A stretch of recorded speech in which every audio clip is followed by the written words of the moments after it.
চট্টগ্রামে China economic জোনের উদ্বোধন, $1 বিলিয়ন বেশি বিনিয়োগের প্রত্যাশা, সর্বোচ্চ নিরাপত্তার আশ্বাস।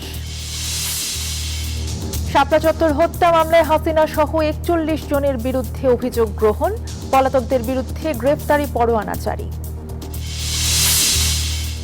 সংবিধান অনুযায়ী যথাসময়ে রাষ্ট্রপতি নির্বাচন, মনোনয়নের সিদ্ধান্ত নেবে দল, রংপুরে স্থানীয় সরকার মন্ত্রী মির্জা ফখরুল। পশ্চিম তীর জুড়ে নতুন করে ভয়াবহ তাণ্ডব ইসরায়েলের, 70 ফিলিস্তিনিকে ধরে নিয়ে গেছে দখলদাররা, 2টি মসজিদে আগুন।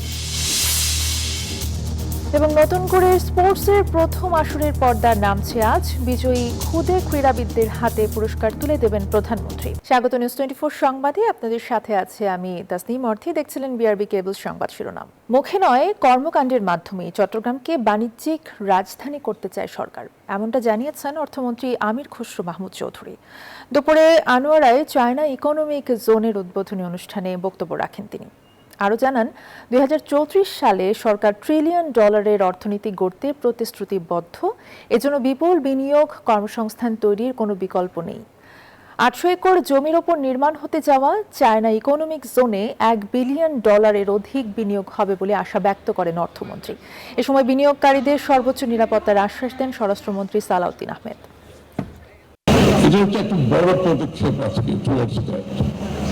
এটা এমন একটা বড় পদক্ষেপ যে আমরা 1 কোটি চাকরির কথা বলেছি, এখানে 1 লক্ষের অধিক লোক চাকরি করবে। এখানে $500 মিলিয়ন ইনভেস্টমেন্টের কথা বলা হয়েছে, কিন্তু আমি যদি অবকাঠামোগত সবকিছু নেই, এখানে টোটাল $1 বিলিয়ন উপরে ইনভেস্টমেন্ট হবে আলটিমেটলি। এ বিষয়ে আরো জানাতে চট্টগ্রাম থেকে আমাদের সাথে যুক্ত আছেন সহকর্মী আকরাম হোসেন। আকরাম, চায়না ইকোনমিক জোনের যে আয়োজন, আজকের আয়োজন নিয়ে বিস্তারিত জানাবেন এবং তার পাশাপাশি একটু জানাবেন যে ইকোনমিক জোন থেকে বাংলাদেশ কিভাবে লাভবান হবে। ধন্যবাদ। আসলে আজকে কিছুক্ষণ আগেই চায়না ইকোনমিক জোন প্রকল্পের উদ্বোধন হয়ে গেল এবং অর্থমন্ত্রী, স্বরাষ্ট্রমন্ত্রী, ভূমি প্রতিমন্ত্রী সহ ঊর্ধ্বতন কর্মকর্তারা উপস্থিত ছিলেন এবং কিছুক্ষণ আগে উদ্বোধন করেছেন। সেই সময় অর্থমন্ত্রী যেটি বলেছেন, আসলে চায়না ইকোনমিক জোনের মধ্য দিয়ে বাংলাদেশ, আনোয়ারা সহ বাংলাদেশের যে কর্মসংস্থান সৃষ্টি হবে এবং অর্থনৈতিক নতুন দ্বার উন্মোচন হবে। একই সাথে অর্থমন্ত্রী বলেছেন, বাংলাদেশের বর্তমান শেয়ার বাজারও ঘুরে দাঁড়িয়েছে, তাই চায়নাকে বাংলাদেশের শেয়ার বাজারও বিনিয়োগ বাড়ানোর আহ্বান জানিয়েছেন। অন্যদিকে স্বরাষ্ট্রমন্ত্রী বলেছেন, সকল ধরনের বিনিয়োগে তারা আইন শৃঙ্খলা রক্ষা থেকে শুরু করে প্রয়োজনীয় নিরাপত্তা প্রদান করা হবে এবং নীতিগতভাবে সহায়তা করা হবে বলে জানিয়েছেন।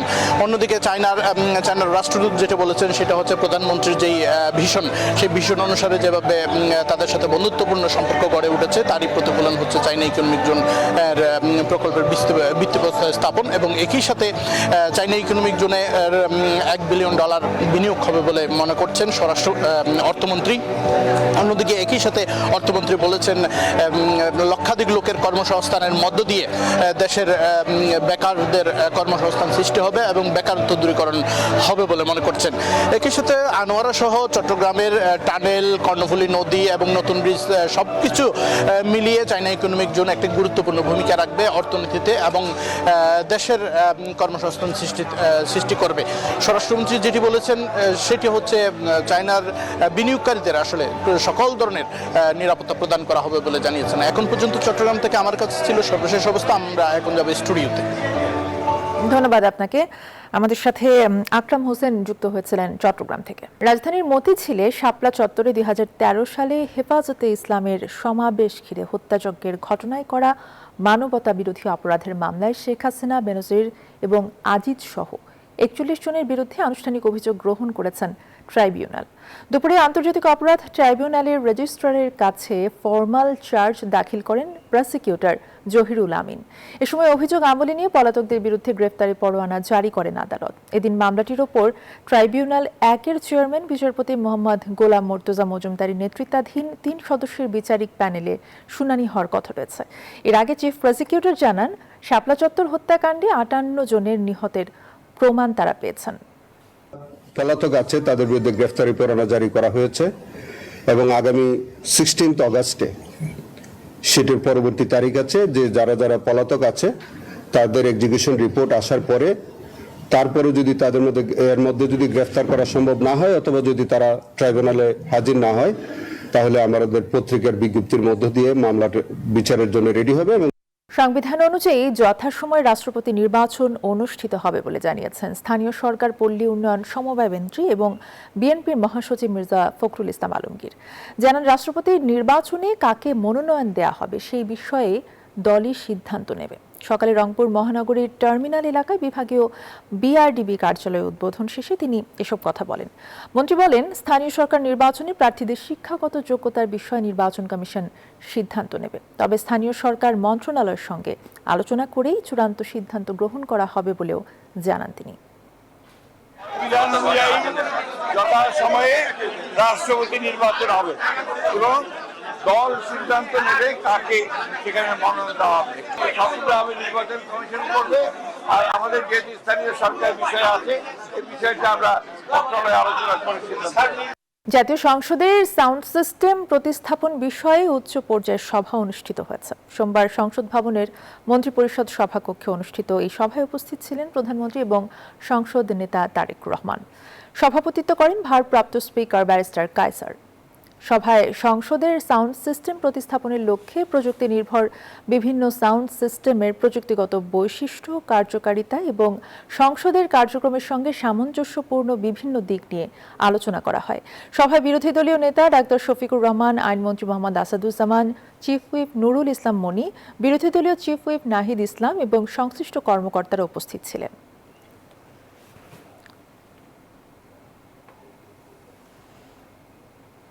দীর্ঘদিন বন্ধ থাকার পর আজ আবারও পরীক্ষায় বসেছেন চট্টগ্রাম শিক্ষা বোর্ডের এইচএসসি এবং সমমানের শিক্ষার্থীরা। এর আগে বন্যা এবং বৈরী আবহাওয়ার কারণে পরীক্ষা স্থগিত করা হয়। একই সঙ্গে দেশের অন্য 9টি সাধারণ শিক্ষা বোর্ড, মাদ্রাসা শিক্ষা বোর্ড এবং কারিগরি শিক্ষা বোর্ডেও পূর্ব ঘোষিত সূচি অনুযায়ী পরীক্ষা অনুষ্ঠিত হবে। তবে স্থগিতাদেশের আগে অনুষ্ঠিত পরীক্ষাগুলো নতুন সময়সূচি প্রকাশ করে পরে নেওয়া হবে। চট্টগ্রাম শিক্ষা বোর্ডের অধীনে পরীক্ষার্থী 99,688 জন, যারা 114টি কেন্দ্রে পরীক্ষায় অংশ নিচ্ছেন।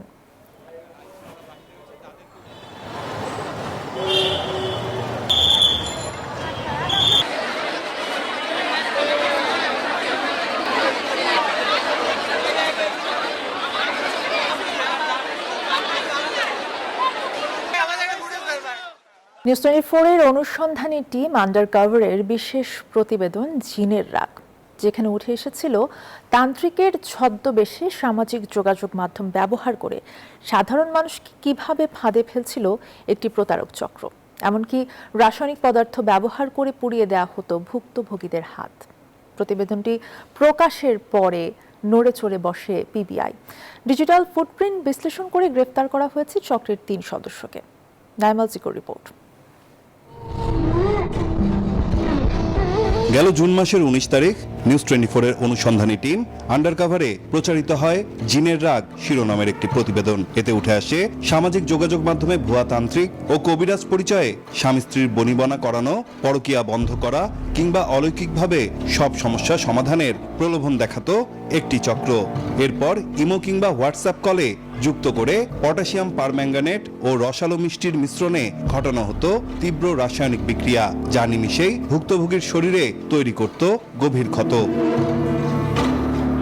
এই প্রতিবেদন প্রকাশের পর অভিযানে নামে প্রশাসন। তথ্য প্রযুক্তি ও ডিজিটাল ফুটপ্রিন্ট বিশ্লেষণ করে কুমিল্লা ও নোয়াখালীর বেদেপল্লীতে অভিযান চালিয়ে চক্রের 3 সদস্যকে গ্রেপ্তার করে পিবিআই। এই মামলাটা আমরা গ্রহণ করার পরে অভিযানের প্রেক্ষিতে আমরা কুমিল্লা থেকে 2 জন এবং নোয়াখালী থেকে আরও আরেকজনকে গ্রেপ্তার করি। তাদেরকে আমরা গ্রেপ্তার করে গত 25 তারিখে আদালতে সোপর্দ করি। পুলিশ জানায় কেমিক্যালের মাধ্যমে শরীরে ক্ষত তৈরি করার পর জিনের ভয় দেখানো হতো। এরপর সেই ক্ষত সারানোর অজুহাতে হাতিয়ে নেওয়া হতো মোটা অঙ্কের টাকা।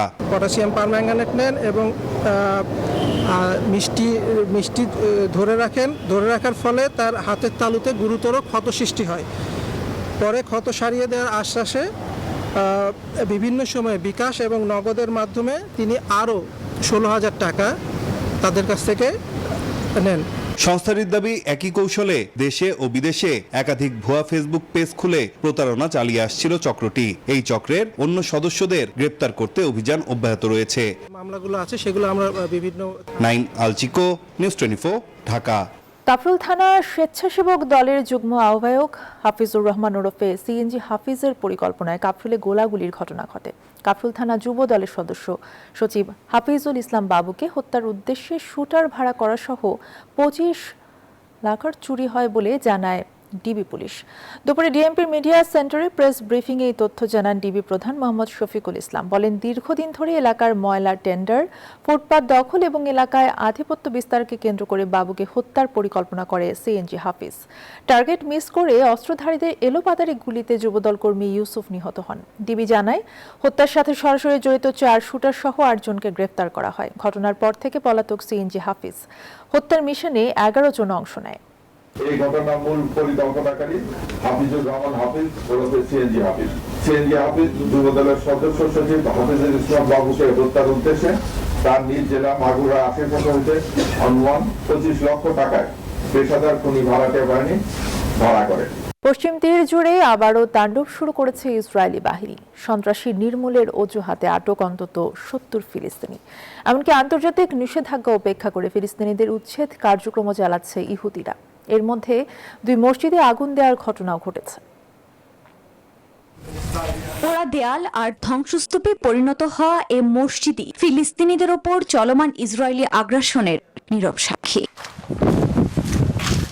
অধিকৃত পশ্চিম তীরে ফিলিস্তিনিদের উপর হামলা চালিয়ে ক্ষান্ত হয়নি দখলদাররা। নাবলুসের কুসরা গ্রামে আর রাহমা ও তুলকারেমের আরেকটি মসজিদে আগুন দেয় অবৈধ বসতি স্থাপনকারী ইহুদিরা। পুড়ে ছাই আসবাবপত্র। ছবিতে দেখা যায় হিব্রু ভাষায় প্রতিশোধ সহ উগ্র নানা স্লোগান সম্মিলিত গ্রাফিতি।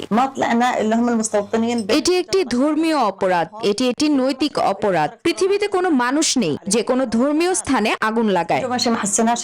অধিকৃত পশ্চিম তীরে ফিলিস্তিনিদের উপর গেল কয়েকদিন ধরে হামলা চালিয়ে যাচ্ছে দখলদাররা। সন্ত্রাসী নির্মূল অভিযানের অজুহাতে অসহায় ফিলিস্তিনিদের আটক করছে ইসরায়েলি সেনাবাহিনী। এমনকি তেল গ্রামের সংঘর্ষে জড়িত থাকার অভিযোগে ফিলিস্তিনিদের ঘর বাড়ি বুলডোজার দিয়ে গুড়িয়ে দিচ্ছে আইডিএফ। জলপাই বাগান ও কৃষি জমিতে আগুন দিয়েছে অবৈধ বসতি স্থাপনকারীরা।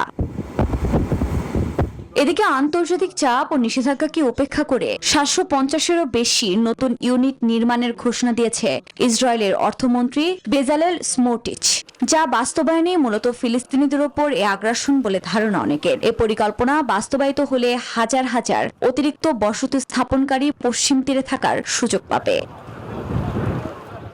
আফরিন মৌ, নিউজ 24। ক্ষেপণাস্ত্র ও গোলা বারুদের মজুদ কমে যাওয়ায় ইরানে হামলা বন্ধ রেখেছে যুক্তরাষ্ট্র। ছড়িয়ে পড়া এই খবরকে পুরোপুরি উড়িয়ে দিলেন ডোনাল্ড ট্রাম্প। মার্কিন প্রেসিডেন্টের দাবি, তাদের কাছে বিপুল পরিমাণ সমরাস্ত্রের মজুদ রয়েছে। কূটনীতিকে সুযোগ দিতেই আপাতত এই বিরতি বলে জানিয়েছে জাতিসংঘের মার্কিন দূত। তবে আলোচনার মাঝেই যুক্তরাষ্ট্রের বিরুদ্ধে বারবার বিশ্বাসঘাতকতার অভিযোগ তুলেছে তেহরান। এদিকে যুক্তরাষ্ট্র সফরের আগে ইরানকে নতুন করে হুঁশিয়ারি দিয়েছেন ইসরায়েলি প্রধানমন্ত্রী বেনিয়ামিন নেতানিয়াহু। গোলাবারুদ কমে আসছে মার্কিন সামরিক বাহিনীর, এমন খবরকে একেবারেই ভিত্তিহীন বলে উড়িয়ে দিলেন ডোনাল্ড ট্রাম্প। মার্কিন প্রেসিডেন্টের জোরালো দাবি, যুক্তরাষ্ট্রের কাছে বর্তমানে প্রয়োজনের চেয়েও কয়েক গুণ বেশি অস্ত্র মজুদ আছে। জাতিসংঘে মার্কিন দূতের মতে মূলত কূটনৈতিক আলোচনার সুযোগ তৈরি করতেই ইরানে হামলা স্থগিত করেছেন ট্রাম্প। ফলস্বরূপ টানা 2 সপ্তাহের সংঘাতের পর এই অঞ্চলে নিজেদের পাল্টা প্রতিশোধমূলক হামলা স্থগিত করেছে তেহরানও।